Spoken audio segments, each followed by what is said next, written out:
Hello friends, I am here to give a presentation on domestic transfer pricing. Now let us have an overview on what all we are going to discuss through this presentation. First of all, what is transfer pricing? What does it mean and what is the need of transfer pricing? Secondly, the main topic itself, domestic transfer pricing. What does it mean? What does specified domestic transactions are? Then the terms which are related to domestic transfer pricing, that is arm's length price, the methods which are relevant for computing the arm's length price. Then what are safe harbor rules, that is exemption from domestic transfer pricing. Then the records and documents that an assessee is required to maintain in domestic transfer pricing. Then the report of CA. The assessee requires a report of CA in the prescribed form. Then the power of AO to determine ALP. And finally, the reference which is made to the transfer pricing officer. What are the provisions regarding that? Now, let us understand what is transfer pricing. Transfer pricing refers to pricing of international transactions between two associated enterprises. Due to special relationship between the related parties, transfer pricing may be different than the price which would have been agreed between unrelated parties. It is a price between unrelated parties and which is known as arm's length price. Now, why does the need of domestic transfer pricing arise? Because of different tax rates across the world, the corporates were manipulating the transactions so that more profit accrues in a country where the tax rate is less or nil. Such countries are known as tax havens. It may further be noted that transfer provisions have been introduced for the revenue purposes, that is for the benefit of the revenue, that is government. It is specially provided that transfer pricing norms shall not apply in a case where the application to those rules has the effect of reducing the income or increasing the losses. Now let us understand what exactly is transfer pricing. How does assessee manipulate their profits? So why the need arose of this? For example, say there is a company, DLF Infrastructure Limited, and it has two units, Unit 1 and Unit 2.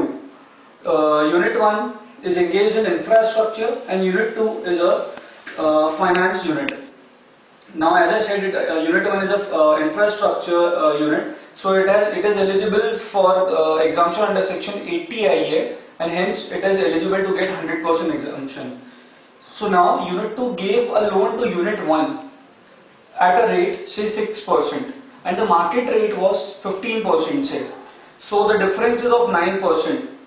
So Unit 2 gave a loan to Unit 1 at a rate lower by 9%.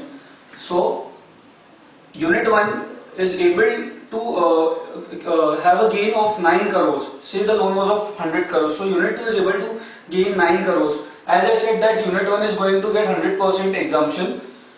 So Unit 1 is in a state of getting a 9 crores benefit. And this 9 crores gets untaxed. Since both the enterprises were associated, whether the profit is earned by Unit 1 or Unit 2, it won't make difference to the enterprise as a whole. Now, what is specified domestic transaction? To be a specified domestic transaction, there has to be basically three characteristics. The first one, it should not be an international transaction. Secondly, the aggregate value of these transactions should exceed 5 crores in the previous year.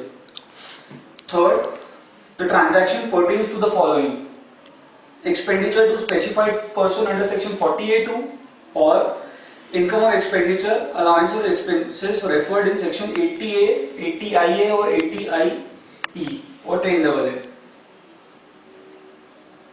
Now, meaning of ALP. What is ALP? It is the price at which the willing buyer and a willing unrelated seller would freely agree to transact, or a trade between related parties that is conducted as if they were unrelated, so that there is no conflict of interest in the transaction.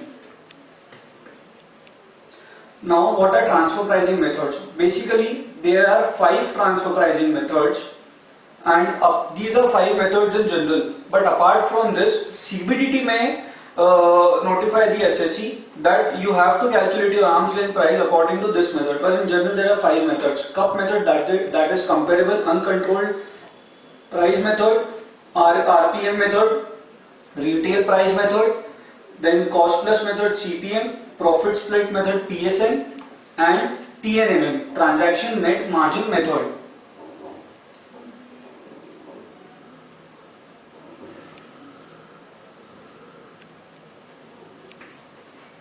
So the different methods and all the provisions which I will be discussing here in the presentation have been mailed by me to you in the PowerPoint presentation. So thank you.